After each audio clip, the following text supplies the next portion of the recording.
Go ahead. Huh? I said I would. So is this going to be us today? I didn't include Brad. That's fine. I reached out to Roy a few minutes ago and asked if he was going to join, and I quote, "I'm going to try." So Okay. we'll hang on for another minute or two, and then we'll get cranking. Okay. I have Siva here with me, but he's just a I don't know, passive participant. Hey, Kathy. Fly on the wall. Hi, Yep. Steve. Hi, Pat.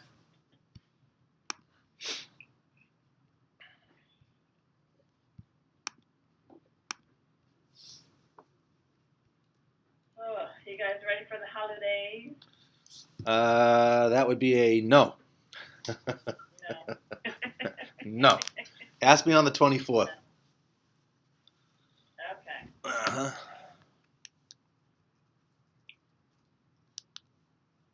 Actually, heading back that way here in a couple of days. How are you? Yep. So I'll probably be jonesing. I'll be jonesing the snow also. I suspect around Christmas Day, and then that's it. Yeah.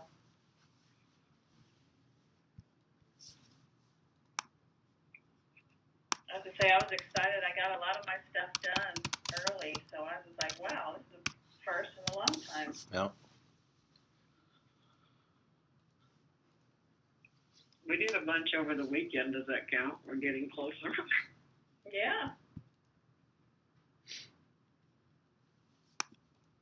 The worst thing is, though, is that we go shopping, and Stoney likes to shop, What? unlike most guys. What? He loves it. And then, we see stuff we haven't seen in stores because we're looking for other people and go, oh, gosh, we should have that. Oh, wouldn't this be nice to have? So it gets out of hand fairly quickly. Yeah, I usually like to shop when it's something for me.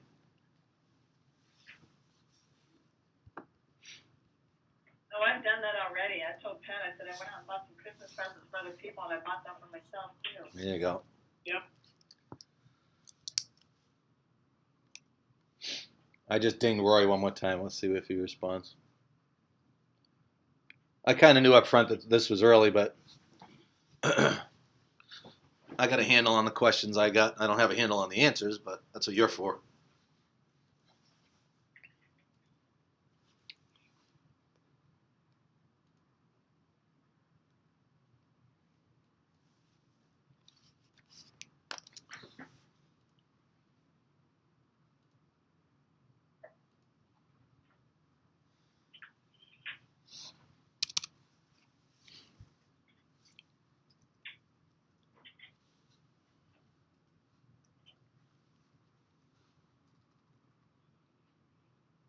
I'm already ready for lunch.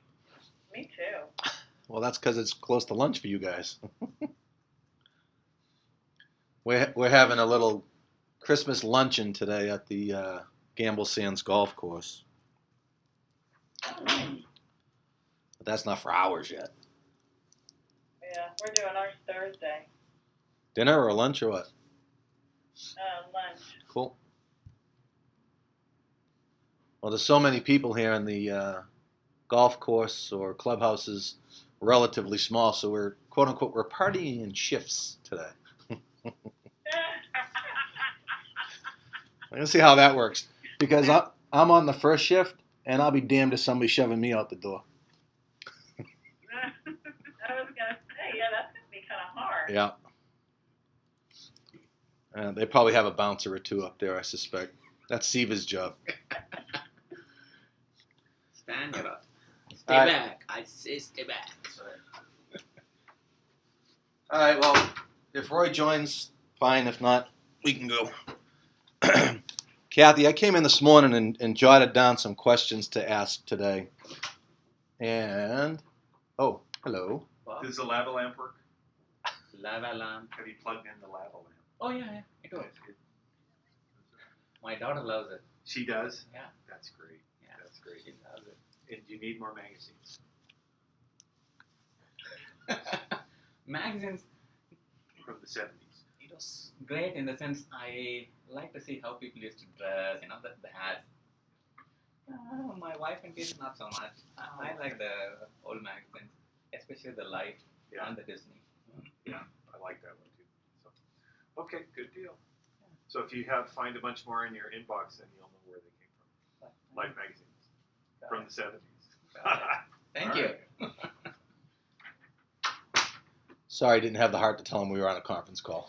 No, that's okay. And Siva, you and I will talk about that in a moment because I know you were born in the 70s, pal. Anywho, Kathy, the question that started this process was how suggested purchase orders. Man, oh man, are we ever going to get cranking? Is that you, Roy? Yes, it is. How's that, man? We didn't even Morning, get. Roy. It's about time. You know, people. I know, Roy. You can spank me later for making an 8:30 call. You know, I will. Trust me. I bet you You're will. gonna get snowball in your ears. What's gonna happen? That's Nice. All right, we haven't started, Roy. We're just going to get underway right now. In fact, and I was saying that the question that started this call was how suggested purchase orders worked with regards to location. And as fate would have it, Kathy, whether right, wrong, or indifferent, a lot of the testing I was doing up front was pretty specific to the location, a location, or set of locations within the Gebbers Farms umbrella. And then as I started branching out, the questions just started piling on. So I asked a question via email. You responded with an answer with regards to the suggested purchase orders. And if you're running a suggested purchase order for 2021 Gebbers Farms Town Plan, how does it react with regards to any other location within the system, particularly 00, and does the suggested purchase orders work at the location, the exchange location level, taking into consideration all the packing houses underneath that exchange? That would be question number one. I didn't think it did. Did we, yeah, maybe I should have had Brad here then. Hold on just a second. Yep.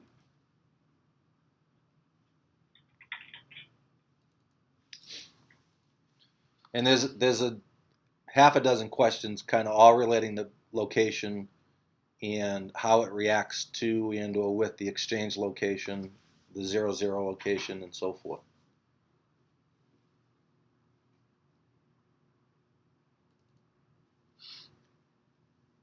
Yeah, let me see if I can get Brad really quick, because I thought when I understood the answer to that, I don't think it does handle the exchange. I think it's just location specific all the way down to the Okay.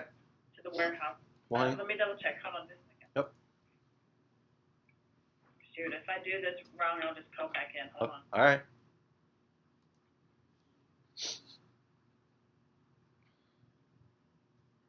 How much snow we getting today, Roy? Do you know? You're on mute. Yeah, that's fine. Yeah, I'm trying to look real quick. I don't know. Hopefully not. Sandy there? Yes, ma'am. I did it right. Awesome. So yeah, Brad's coming over. All right, cool.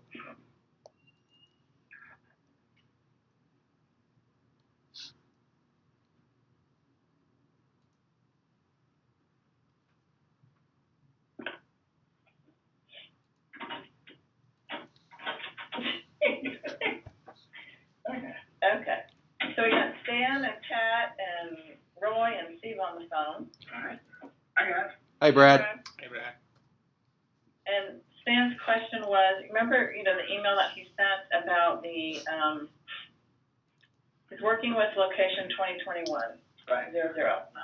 And his question was, will it work for all locations within exchange 20XXXX? And I think our answer was no. Right, the answer's no, just does one location at a time. But there is logic to use the item set up at 0 location also if you want to. And that's what that include flag was? Right, yeah. So, Basically it's looking for any item that has those fields set up so that it can figure out the answer. right. It needs the replenish quantity, economic reorder, lead time, all that stuff it needs in order to create a purchase order and figure out whether they need items or not. Right. So one location, and then it looks at the zero records and see if it comes up with any other additional items that have all those fields filled in properly and says, oh, well, if they need this,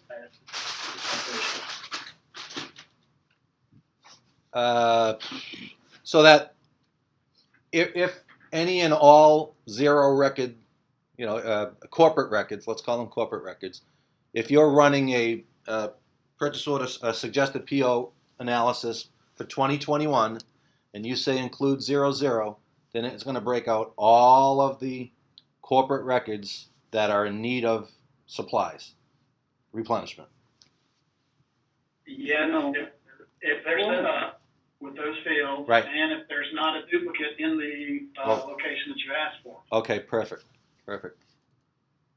Brett and Stan, Yes. can I ask you a question to clarify what you mean by corporate records? Because you put in that your email that most of the records are at 0000, Right. 00. Right.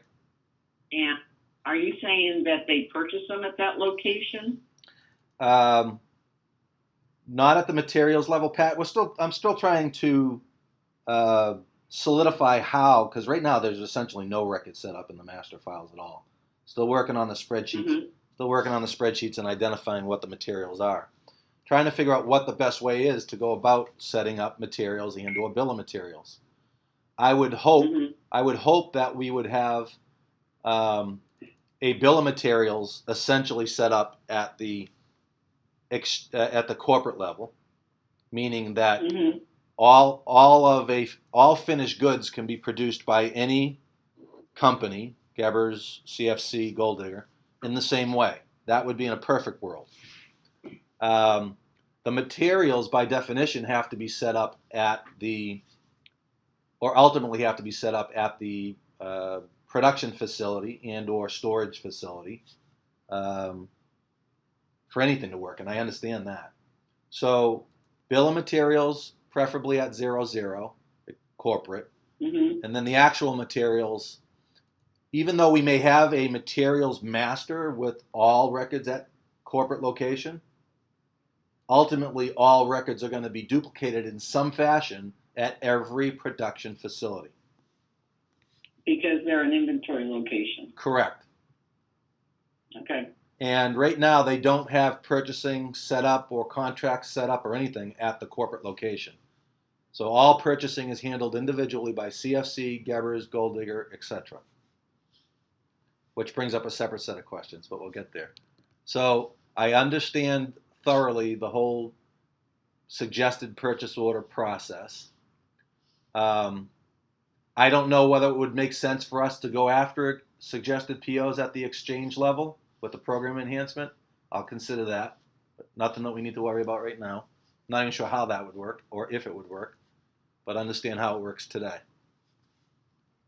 Yeah, I think the only reason it doesn't do that now is because it was tricky to get the zeros if you do it that way. Yeah. So Well, in our Brad, in our scenario, the zeros I can't ever foresee in the foreseeable future. I can't ever foresee 00 working in this enterprise and CFM and etc. right, yeah. Okay. But let's think at the broader level and think about how this enterprise is put together. And we want to have a generic bill of materials. However, in reality, there are situations where there will be finished goods being produced slightly different. There's a slightly different bill of materials. There's a slightly different recipe, the term that they like to use here. One very real scenario is that Gebbers Farms will use a pre-printed bag that has, I guess, French on it for the Canadian market, and CFC uses a clip on the bag that has that language on it. So it's the same exact finished goods. The customer doesn't care if the language is on the bag or the clip. but yet the bill of materials has to be different by definition. So under those scenarios, we would have a bill of materials set up at 2021 and a bill of materials set up at 1001. One for Gebbers, one for CFC. Now, a little bit more complication. Can we set up a bill of materials at the exchange level? Because if Gebbers Farms is going to do bags in a certain way for the Canadian market, then they're going to do it that way across all production facilities. Or am I going to now be required to have a bill of materials for every production facility? 2021, 2022, whatever the naming conventions are, for every Gebbers packing facility. Right now, we only do 0 or the exact location. And is that exact location defined as have to be a packing house definition in the location master? Yes? Well, if that's,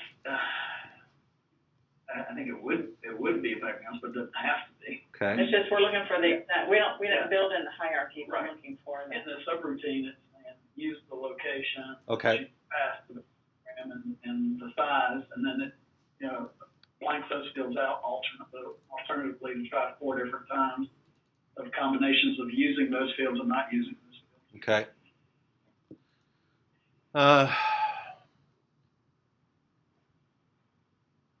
I'm thinking for a moment. Hold on, please.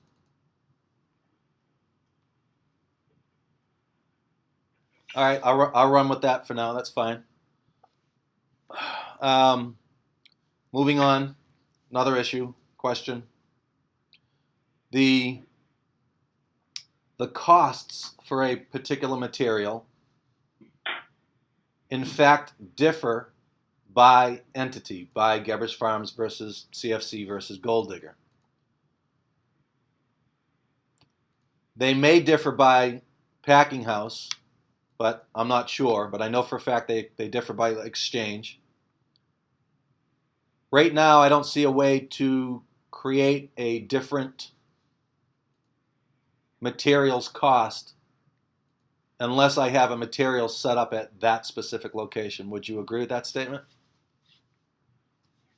Yes. Okay. Yes. Mm-hmm.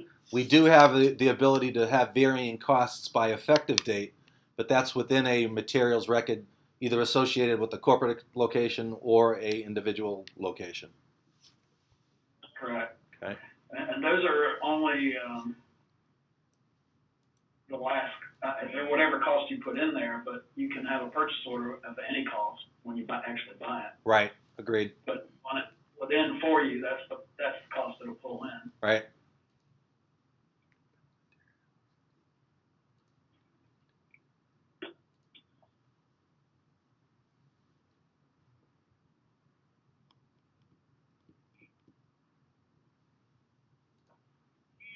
But since it sounds like you're saying you're going to do all your locations for each material anyway, I don't think that's a limitation to have the cost by location. Right. Yeah. Yeah. Again, just thinking through the process, and in a great world, it's one material record, but in a realistic world, it's obviously not. Especially if we're tracking inventory by entity. Mm-hmm.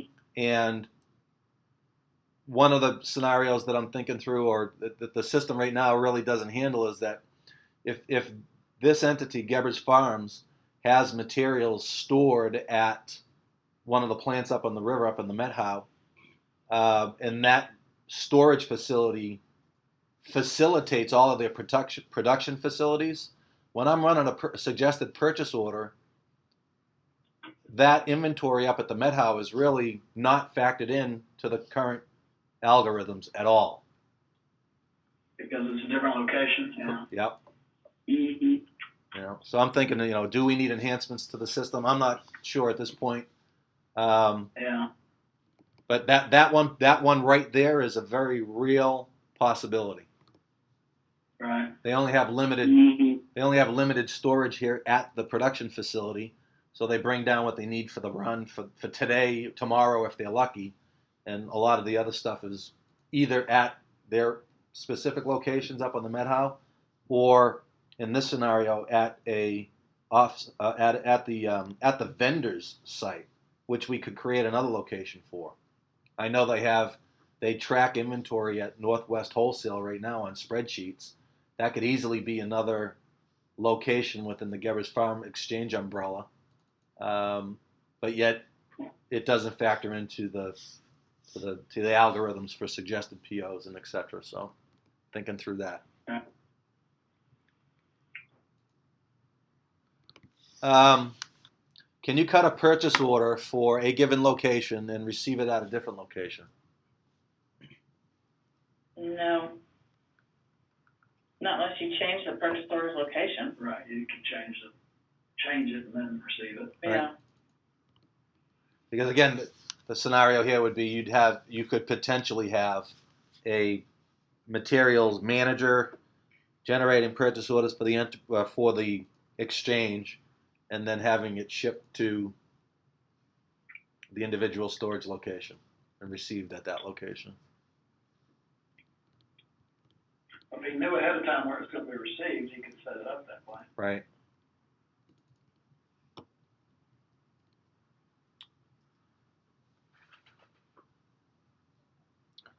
All right. Those are my half a dozen questions and answers. I just need to, make a decision on how we want the process to work, and if it requires a program enhancement, then get you guys to work up a design document for us. I have some questions, Stan, or I guess something to think about. Okay. As you continue to move forward with, researching this and testing this and so on and so forth, is that, currently all of the, and I'm just going to talk out loud. Yeah, absolutely. Currently all the production is being done on the CFM side. Yeah. And we RTI that down into the individual data set. Yep. So we said at some point in time, when we do, production planning, we thought that needed to be at the CFM level because that's where the production is being done. Yep. So my question is, or my thought is that if we do production planning at the CFM level, that's creating a journal for the relieving of the materials inventory and the cost of the finished goods inventory, and then relieving the materials inventory. Mm-hmm. And I would think that would be done in each of the warehouses' general ledgers, meaning Gebbers general ledger or CFC's general ledger or Golddick's general ledger, not CFM's general ledger. Agreed. Same with, I guess, the purchase order, since the purchasing of the materials would be handled by each warehouse, which all of that accounting would need to be maintained at each warehouse, not CFM's general ledger. Also, So we've got to determine if production planning is going to be done at the CFM level. Is that correct? And then do we need to RTI that down to the warehouses so that those journal entries get into the right company's general ledger? Or do we set up some kind of do we add a file, some of these files into the common library so that they can do them in their individual warehouse databases so it feeds into their own Location. Yeah. Yeah. So in other words, we kind of need to think about how this affects the accounting and how how we need all this to flow at some point in time as well. well, in no time like the present, and I agree that the individual ledgers have to be tagged and fed. And as far as what's in the common library and needs to be in the common library, I'm out of my league there, Kathy. Yeah. Well, no. I'm not expecting you to answer that. I'm just saying that we need to, we as in, everybody Yeah. here, Yeah. we need to walk through that and make sure we have this, we have all this, laid out. Well, we haven't set it up yet, but we're going to have another session with the financial guys and gals, Brooke and Todd Cameras. The first week, we're going to try to set it up for the first week in January to kind of walk through this whole process and bring the financial guys and gals into the loop as well. So we'll get that on the radar screen, and that'll be our first, dive into it. I mean, you guys can obviously be thinking about it, but, Okay. Now, Kathy, where are we receiving the bins at? Those are going into each individual data set, right? They're going into each individual data set right now. We did make some tweaks to the RTI so that you could do them on CFM side so that they would RTI down. So that capability will be there if that's, where we decide we need to do all that. Well, I agree that we need to kind of come up with that, and I'd like to have that kind of put together so when we do meet with the financial folks, we can say, okay, here's what we're looking at doing, here's how it should work. Because, obviously yesterday in the meeting, we didn't have a financial person necessarily, but, we've talked before and they're aware that part of the nice part for production scheduling is you can get your estimated cost of production by production line to produce this box of fruit. If we put in, estimated labor, etc., each line is going to have a different cost, and each exchange is going to have a different cost sort of associated with it. And I'm sure they're going to want to try and work with both to try and see what their costs are. So they'll be curious about that, etc. And something that we talked about a little bit yesterday, and maybe a discussion further down the road. But obviously, Paul always loves to know where his inventory is. So one of his things was, how do we, basically use the RF system on materials when we put them away? What room are they in? Can we scan them and put them to a production line for part of the production run, etc., and to do inventory counts for our materials as well. So that's also in there, So I know there's a lot of thought process that needs to go into it to get us where we want it to be. Now, what does the marketing? So, what does CFM need to get out of this? Just the estimates from the production plan on their AFS screen? Yes. That's all they need? That's all they're going to need, because they have nothing really to do with the cost. Now, I guess I shouldn't say that. What they're going to want to see on their screens are production, so they can start selling forward. I mean, that's been our dream since day one. So we want them eventually to be able to see the production plans for as many days out showing up on their AFS screen, so they're selling forward. I'm sure that Tyler at some point would love to know what the average cost for this box of fruit was, but I don't think that's a deciding factor for the sales folks or something that really is a huge concern. But other than being able to see the estimated production going forward, I don't know they're going to need to see anything else. I mean, I know there's been discussion about wanting to see raw bins, so as they're doing some production plan, sales forecasting, they've got some idea. But reality is, the big deal is they need to be able to see that on the FS what we're going to say we're going to produce for the next 14 days or how many days out show. Right. Yeah, because now that you say that, Roy, I remember that discussion from a long time ago about they did want to see raw bins, and that's why I think we talked about, well, then at some point we need to move the raw receiving up into CFM and then RTI it down. Right. Okay. Well, let us flow it through here. And I think. yeah, I've got a couple of notes up there that says, end-to-end best practice. I mean, you've heard from Roy and I where the nuances live here in this enterprise, and how they're going to store inventory, and how they're going to purchase inventory, and you obviously know their financials real well. So we would welcome any input at this point, at this point whatsoever. You know, we'll slow it, we'll get in and start drawing on the boards and, Yeah. look at it and kind of maybe create I'll get one of the girls to create a flow chart or something for us so that we can send it to you guys so we can see what we're envisioning once we work out a game plan. Beautiful. All right, I'll see if I can get a schedule for the first week in January out there and get everybody to buy in on a given day, and then we'll have something to chew on.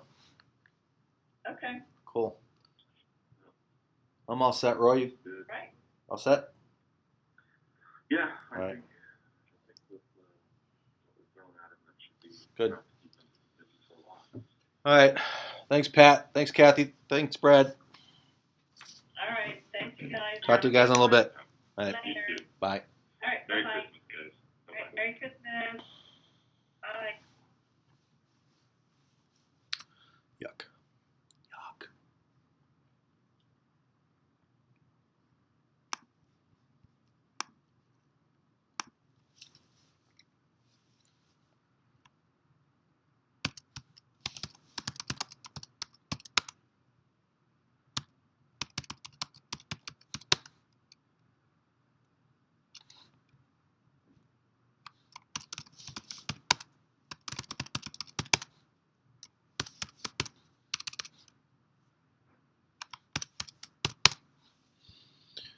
All righty.